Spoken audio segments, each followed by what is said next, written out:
Empilhados e espalhados pela paisagem, relíquias e vestígios parecem tentar desesperadamente contar uma história do passado.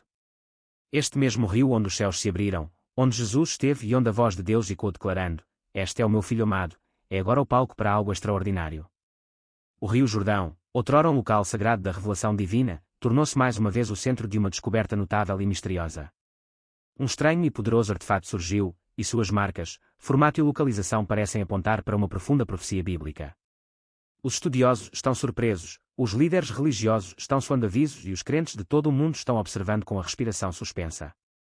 Se este artefacto for o que parece, poderemos não estar simplesmente a descobrir uma relíquia do passado. Poderia muito bem ser o próprio céu enviando uma mensagem poderosa. Junte-se a nós enquanto nos aprofundamos no mistério desta descoberta, traçando as profecias preditas e enfrentando uma questão que pesa muito nos corações de todos os crentes: será isto um sinal de que o regresso de Jesus está próximo? O Rio Jordão, este antigo e sagrado canal, há muito tempo é um local de encontros divinos. É o rio onde Josué conduziu os israelitas para a terra prometida, onde Naamã foi purificado da lepra, onde João Batista preparou o caminho para o Senhor e onde Jesus foi batizado, com os céus se abrindo para declarar: "Este é meu filho amado". Será que este rio, que testemunhou tantos momentos divinos, se prepara mais uma vez para algo monumental? À medida que as águas do Jordão começaram a baixar, revelando uma visibilidade subaquática mais nítida, uma equipa de arqueólogos fez uma descoberta surpreendente. Enterradas sob as camadas de sedimentos do leito do rio estavam armas antigas, pontas de lança de bronze e ferro, pontas de flechas e lâminas de espadas fragmentadas. Apesar de séculos de corrosão, cada artefato carregava o inconfundível trabalho artesanal de guerreiros de épocas muito passadas. A datação por carbono e os testes metalúrgicos sugerem que estas armas datam de há mais de 2000 anos, provavelmente dos períodos tumultuados da monarquia de Israel e da revolta dos Macabeus. Alguns até sugerem batalhas travadas pelo rei Saul, pelo rei Davi ou pelos exércitos de Judas Macabeu.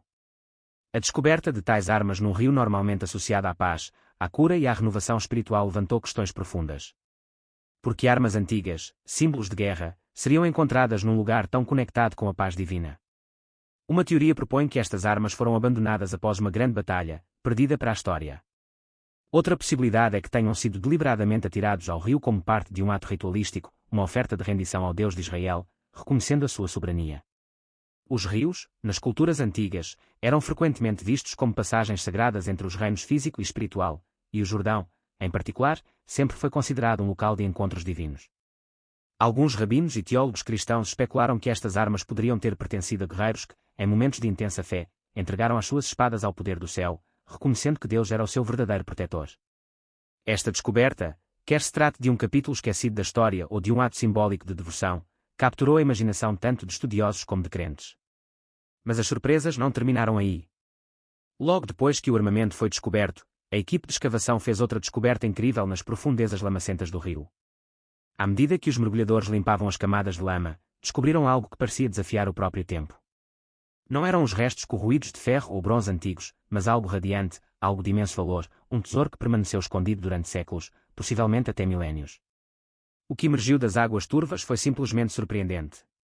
Moedas de ouro estampadas com símbolos de imperadores esquecidos, anéis de prata incrustados com pedras preciosas e joias esculpidas com inscrições em letras hebraicas antigas.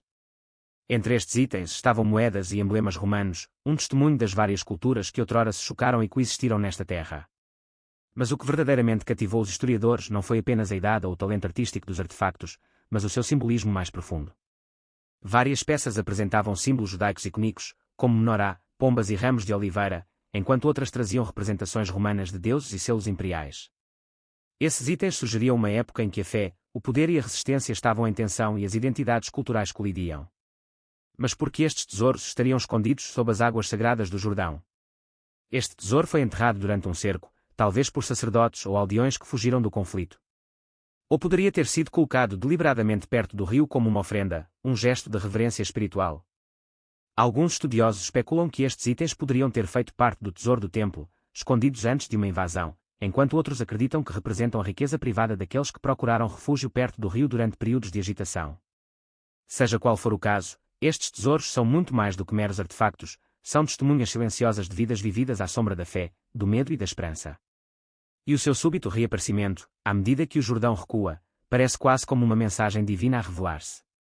Mas as descobertas não pararam por aí.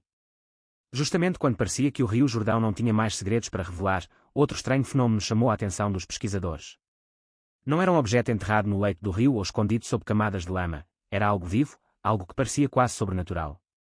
Ao anoitecer, um som peculiar começou a encher o ar, baixo e constante, como um coro de grasnidos. Após a investigação, os pesquisadores encontraram algo que os deixou surpresos, uma enorme congregação de sapos. Essas criaturas, em vez de estarem espalhadas ao longo das margens dos rios, estavam compactadas em um trecho isolado da água, centenas, talvez milhares delas. Os aldeões locais foram rápidos em fazer a conexão bíblica. No livro do Êxodo, Deus enviou uma praga de rãs ao Egito, um julgamento ao faraó por se recusar a libertar os israelitas. Poderia isto ser um eco moderno daquela antiga praga? Alguns cientistas sugeriram que os ciclos de reprodução e os padrões climáticos poderiam explicar o fenómeno, mas a enorme concentração de rãs, a sua localização e a quietude do cenário eram diferentes de qualquer coisa facilmente explicada por causas naturais. As rãs permaneceram ali durante dias e depois, igualmente misteriosamente, desapareceram. Estudiosos e líderes espirituais ficaram maravilhados. Foi isto um sinal divino, um aviso ou simplesmente uma ocorrência natural? A pergunta ficou no ar. Mas a descoberta mais surpreendente ainda estava por vir. Em meio às águas baixas e à terra em ruínas ao longo das margens do Jordão, os arqueólogos descobriram uma descoberta de tirar o fogo, que parecia mais um momento divino do que uma mera coincidência. À medida que a equipe de escavação descobria cuidadosamente cantarias antigas, eles tropeçaram nos restos de uma igreja há muito esquecida. Enterrado sob camadas de sedimentos, surgiu um piso de mosaico lindamente preservado, brilhando à luz do sol como um portal para o passado. No centro do mosaico havia uma cruz de pedra, esculpida com detalhes, cercada por imagens vibrantes de peixes, pombas e anjos. Perto dali, erguia-se uma bacia batismal esculpida, notavelmente intacta, contendo os vestígios de uso sagrado ainda visíveis. Inscrições gregas circundavam a obra de arte, muitas delas louvando Jesus Cristo, chamando-o de Salvador, a luz do mundo e a água viva. Os especialistas acreditam que esta pode ser uma das primeiras igrejas cristãs construídas perto do Jordão, um espaço sagrado onde os crentes se reuniam para lembrar o batismo de Jesus. O momento desta descoberta, entre todos os outros acontecimentos extraordinários que se desenrolam ao longo do rio, parece quase demasiado significativo para ser mera coincidência. Será que o Rio Jordão, este antigo canal que há muito tempo é um local de encontros divinos, está mais uma vez a preparar-se para algo extraordinário? Só o tempo dirá. Os símbolos encontrados nestes signos antigos não são mera coincidência. O peixe, emblemático dos seguidores de Cristo, a pomba, representando o Espírito Santo, e os anjos, marcando a presença divina no batismo de Cristo, conforme narrado nos Evangelhos, cada símbolo carrega um significado profundo e intencional. Descobrir tal local numa época em que o mundo anseia por direção e propósito parece quase profético. Alguns até se referiram a ele como uma cápsula do tempo da fé, preservada pelo fluxo eterno do rio, agora revelada exatamente quando era mais necessária, como que por orquestração divina. Poderia este local sagrado estar destinado a ser descoberto neste exato momento de turbulência global e fome espiritual? Poderia esta descoberta ser um lembrete gentil, mas poderoso, de Deus, manifestado através de pedras e águas, daquilo que é verdadeiramente significativo e eterno? À medida que os mergulhadores exploravam meticulosamente as águas rasas que cercavam as ruínas da antiga igreja em mosaico, algo extraordinário começou a acontecer. Não foi apenas o movimento dos detritos na água, mas o movimento inconfundível dos peixes, dezenas deles. E não qualquer peixe. Estas eram espécies profundamente simbólicas na tradição cristã, grandes bagres e, mais notavelmente, a tilápia. Esta espécie tem um significado especial na teologia cristã, muitas vezes referida como peixe de São Pedro, em referência a Mateus 17:27, onde Jesus instrui Pedro a pegar um peixe, e dentro de sua boca ele encontrará a moeda para pagar o imposto do templo. Esta provisão milagrosa, relatada ao longo dos ensinamentos cristãos, serve como um testemunho poderoso da visão e do cuidado de Deus. Mas a presença destes peixes, especialmente em tão grande número, levanta questões, especialmente considerando que raramente são vistos tão a sul ao longo do Rio Jordão. O seu súbito aparecimento nestas águas deixou cientistas e crentes a ponderar: será esta uma migração natural ou algo mais divino?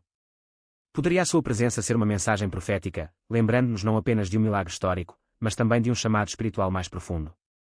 Poderia simbolizar a provisão divina durante os nossos tempos mais áridos e desesperadores? Afinal, não foi Jesus quem chamou seus discípulos para seguir-me, e eu farei de vocês pescadores de homens? Para alguns líderes religiosos locais, o momento deste evento parece ser mais do que uma coincidência. Eles sugerem que, tal como a igreja primitiva esteve perto deste mesmo local e o próprio Jesus caminhou por estas águas, a chegada destes peixes simbólicos pode ser um lembrete divino, um chamado para regressar à crença, para seguir o caminho da fé. A cada mergulho do peixe, somos lembrados do eterno chamado para seguir a Cristo. A mensagem parece ficar mais alta, mais insistente. Será que o pescador de homens está agitando as águas mais uma vez, preparando-se para o seu retorno? Os sinais parecem sugerir isso, e o que acontece a seguir pode abalar os céus e transformá-los de maneiras que ainda não podemos imaginar completamente. Então veio um sinal ainda mais alarmante.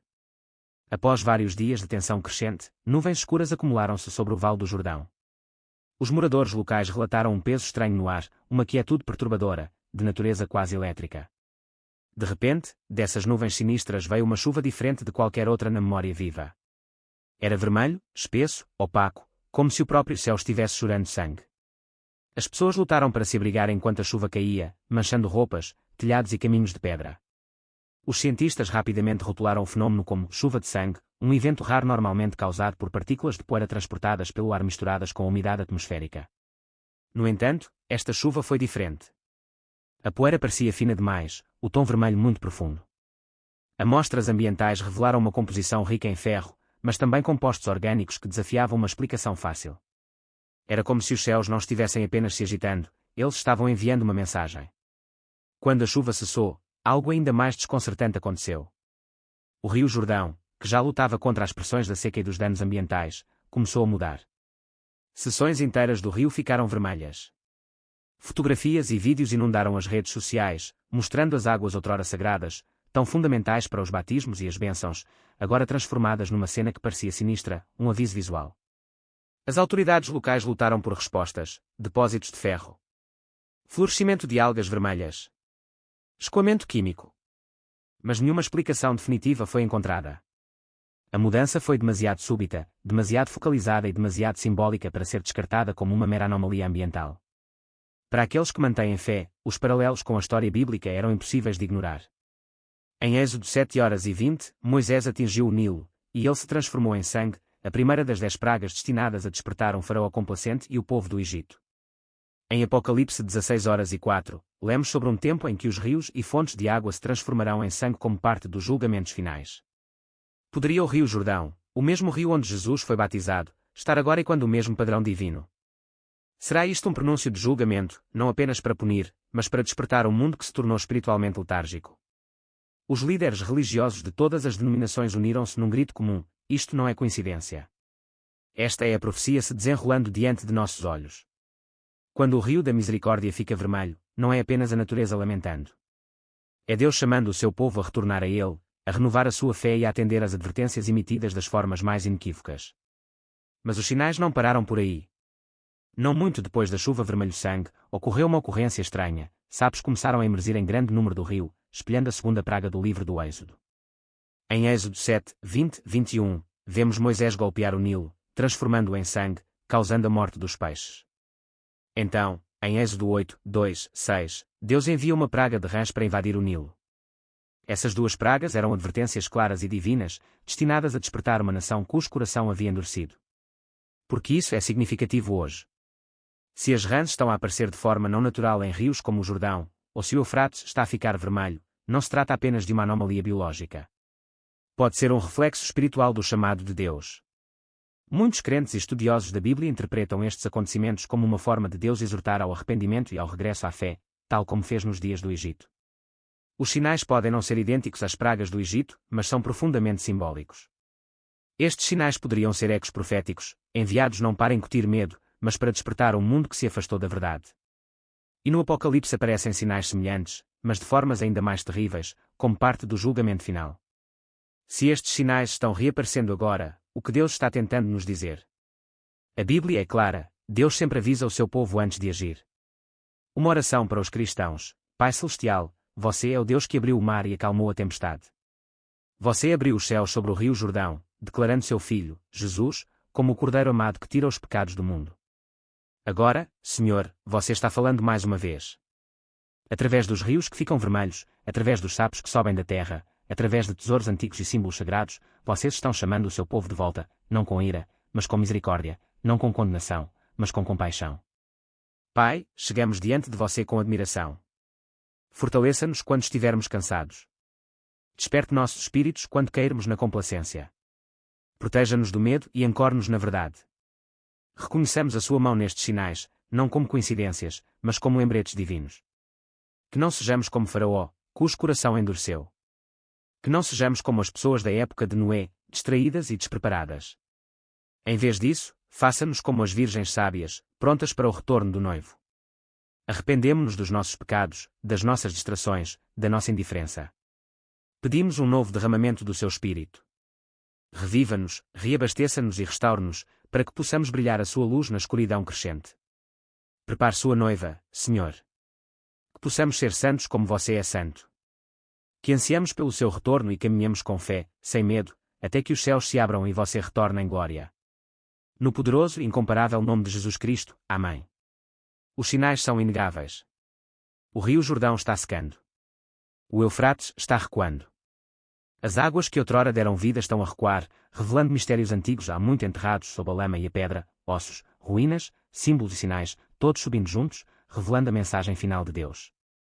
Estes rios, tão centrais na história bíblica, falam mais uma vez. Mas agora, a sua mensagem é mais alta, mais clara e mais urgente do que nunca.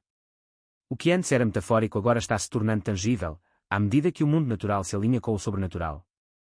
A Terra está revelando verdades antigas, o cumprimento da profecia e os últimos grandes avisos do céu. Jesus advertiu em Mateus 24h37 que a vinda do Filho do Homem seria como os dias de Noé. Na época de Noé, as pessoas ignoravam os avisos. Eles viveram complacentes e zombaram da profecia até que fosse tarde demais. Hoje, a história se repete. Os rios estão ficando vermelhos. Sapos enxameiam as margens. Criaturas estranhas aparecem. Igrejas antigas e tesouros emergem da terra. No entanto, muitos ainda se recusam a ver. Mas os sinais continuam a multiplicar-se. As profecias estão ganhando vida. Do Jordão ao Eufrates, a terra treme. E Deus está chamando. Ele não está em silêncio. Ele é misericordioso o suficiente para enviar estes sinais antes do julgamento final. As pragas das rãs e da água vermelho-sangue não são apenas ecos do passado do Egito. Eles são arautos dos julgamentos finais descritos no Apocalipse. Os julgamentos da trombeta estão se aproximando. Os portões espirituais estão se abrindo. As trevas e a luz estão a separar-se enquanto o mundo se prepara para o regresso do seu legítimo rei. Estamos vivendo em dias proféticos. Este não é um momento para medo, é um momento de fé. É hora de voltar, de se arrepender, de despertar. O céu está emitindo o seu convite final. A porta da arca ainda está aberta, mas não por muito tempo. Em breve, os céus se dividirão. O rei virá e todos os olhos o verão. Alguns vão se alegrar. Outros tremerão. Mas todos saberão que Jesus Cristo é o Senhor. O rei está chegando. Você estará pronto.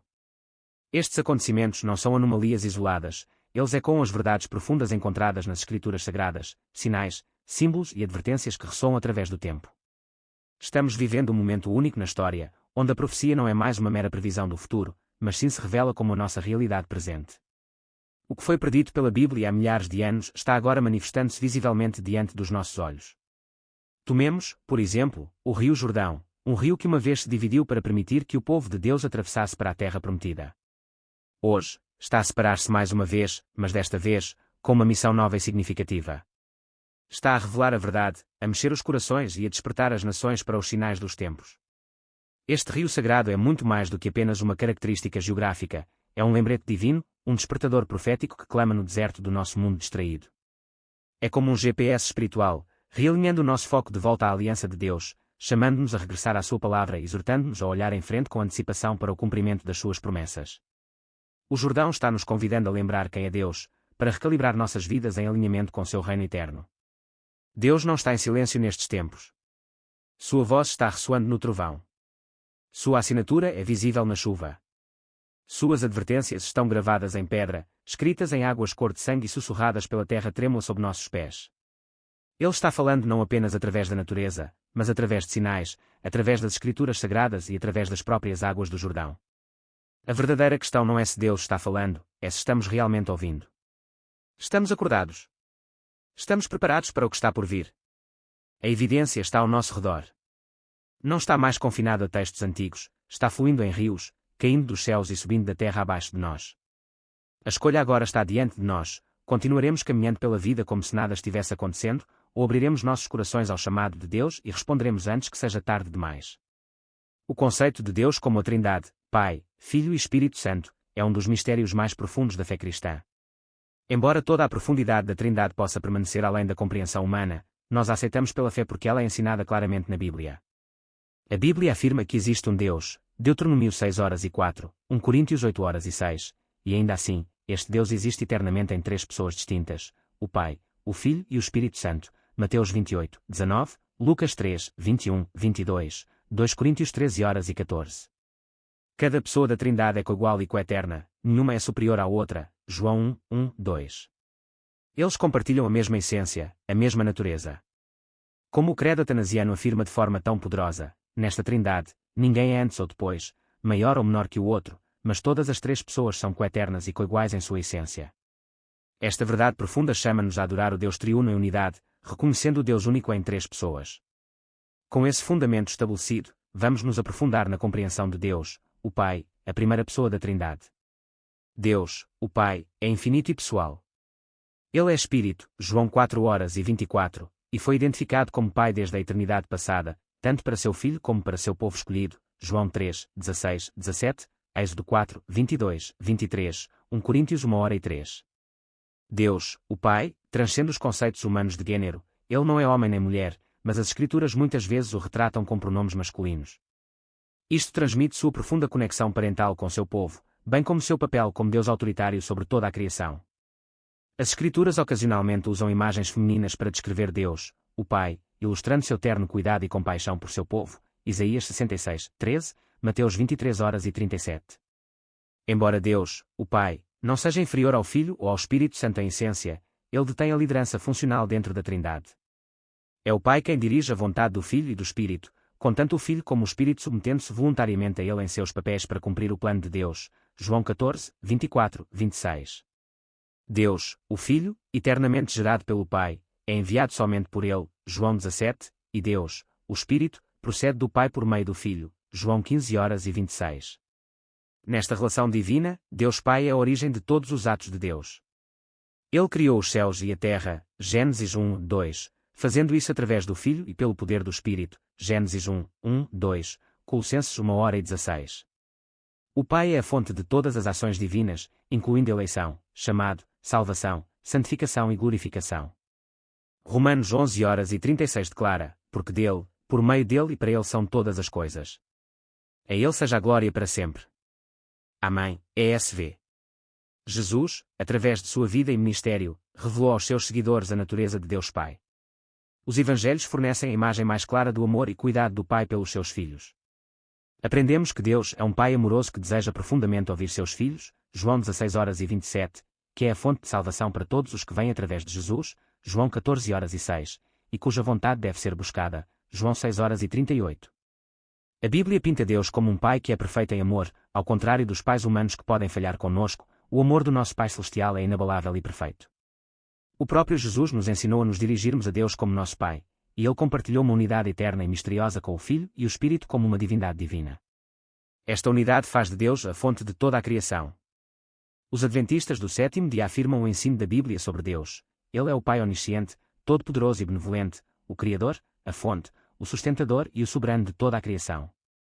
Ele é justo, santo, misericordioso, lento a irar-se e cheio de amor e fidelidade. Os atributos e poderes demonstrados no Filho e no Espírito são igualmente verdadeiros no Pai, Gênesis 1:1, Deuteronômio 4:35, Salmos 110:14, João 3:16-4:9, 1 Coríntios 15:28, 1 Timóteo 1:17, 1 João 4:8, Apocalipse 4:11. O amor do Pai por nós supera o amor de qualquer pai terreno. Seu amor é perfeito, sua misericórdia nunca seca.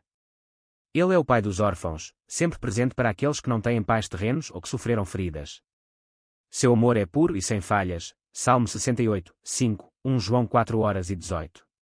Deus é o Pai de Jesus, nosso Pai no céu, e também o Pai de seu Filho Jesus, que o chamou de Abba, Marcos 14:36, expressando a profunda intimidade de seu relacionamento.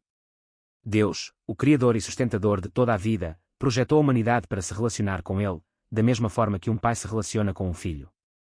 Ele nos criou à sua imagem, e é através dessa imagem que possuímos inteligência, consciência e capacidade de livre-arbítrio. Nossa capacidade de escolher nossas ações e lealdades nos distingue de todas as outras criaturas, Atos 17:28, Gênesis 1:27. Embora muitas vezes nos desviemos do seu caminho, Ele nos deu a liberdade de conhecê-lo e conhecer sua vontade. Nenhuma outra criatura compartilha sua imagem. E desde o início, Deus criou o mundo, criando tudo o que existe, tanto o visível como o invisível. Colossenses 1:16, Salmo 33, 9. A criação do homem não foi um ato distante e impessoal. Em vez disso, era íntimo.